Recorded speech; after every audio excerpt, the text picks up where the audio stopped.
I'm suspicious of it. I'm suspicious of algorithms. I believe it's there to trick us, and it is a worry how far this all goes.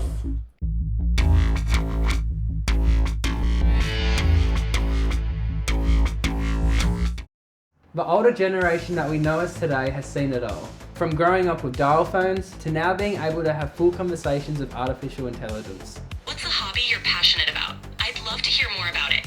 AI isn't just a small thing anymore. It's right in front of our faces. It's in our feeds, in our phones, even the news.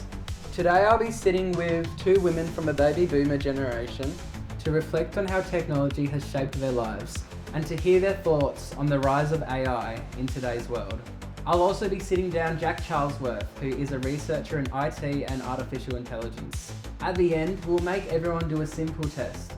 Are they able to tell if the video in front of them is real or AI? Hi, I'm Nell. I'm 72 years old and I worked on a fishing boat about 12 years ago. My name is Lorna. I have travelled this earth for 70 years.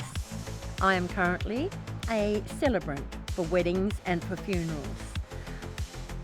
What was considered high tech when you were younger? My memory of high tech was I was at high school. It was 1969 and man walking on the moon. And I just couldn't adapt to how they filmed this so far away in such that era. You think that was incredible. People going to the moon. I remember that. And obviously that was hugely backed up by technology. My mum had a big collection of classical records. The people who lived in the back half of the house had a television and we always used to go there and watch that one. So we did watch television, but only on the channel that they liked. My earliest moments of using technology is the mobile phone. The mobile phone that I actually had was, we used to call the brick, and it's about the size of a brick with an aerial on top. Wouldn't go in your handbags or anything, and you just held it like a two-way. I had an early mobile phone, they call it the brick phone, that was in a case. Whenever the car broke down, which it did, I needed to be able to call the RACT. Do you feel like you have a good understanding of how artificial intelligence works? No. No. It's an everyday issue now because you cannot detect, or I cannot detect. I've been told what to look out for, and again, that's changing all the time. It chooses what results you get for your searches and those sorts of things, and I don't like that. Hey, I'm Dr. Jac Charlesworth. I run the research computing at the University of Tasmania. I've got a background in computational genetics, so I used to sequence people's genomes, work in big data, and then I transitioned across into research infrastructure and all things AI.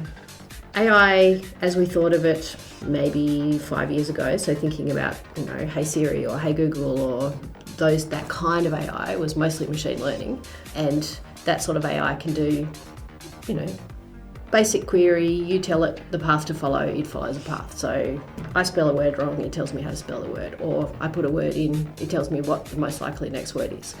Generative AI, when that broke, completely changed the game. I can create a video of a dragon sitting on a windowsill by just typing a basic text command into Sora. I can turn my children into anime characters from a photo. I can design a fully deployed website by just typing a few lines of text in. In a couple of years, most of the internet will be AI generated. Most of social media output will be AI generated. It's going to be very difficult. Why do we need that? What we see in the naked eye, we accept that it should be real, but everything's becoming so fake.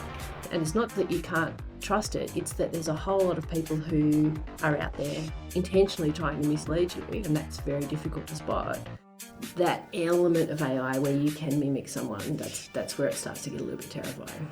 AI can be used to patch together fragments and smatterings of people's conversations and to turn them into statements of intent and statements of belief which are utterly false. By the time we adapt and get accustomed to something and we're told about it to look out for, it's changed again. AI. That's what I think. I thought that was just normal. That's a really tricky one. I'm going to go with real. I reckon that's drone footage, not AI. Good heavens, everything seems normal to me. I can't detect anything. I reckon that's real. I keep getting distracted by his eyes. Okay, I'll say he's real. If anything, I think that might be AI. You've picked really hard ones. Oh, let's go AI. The last one, I'll say it's AI. I'd have to say AI only for the simple reason that the boat's going sideways. I'm going to go with AI on that one only because that boat does not look like it should be anywhere near that much ice. I think it's safe to say that after looking at the results of the short test, no one these days can fully tell if something is AI generated. It is kind of scary that we can be fooled so easily. And it's good if it's done in a good way, but if people go beyond that, it becomes a real worry.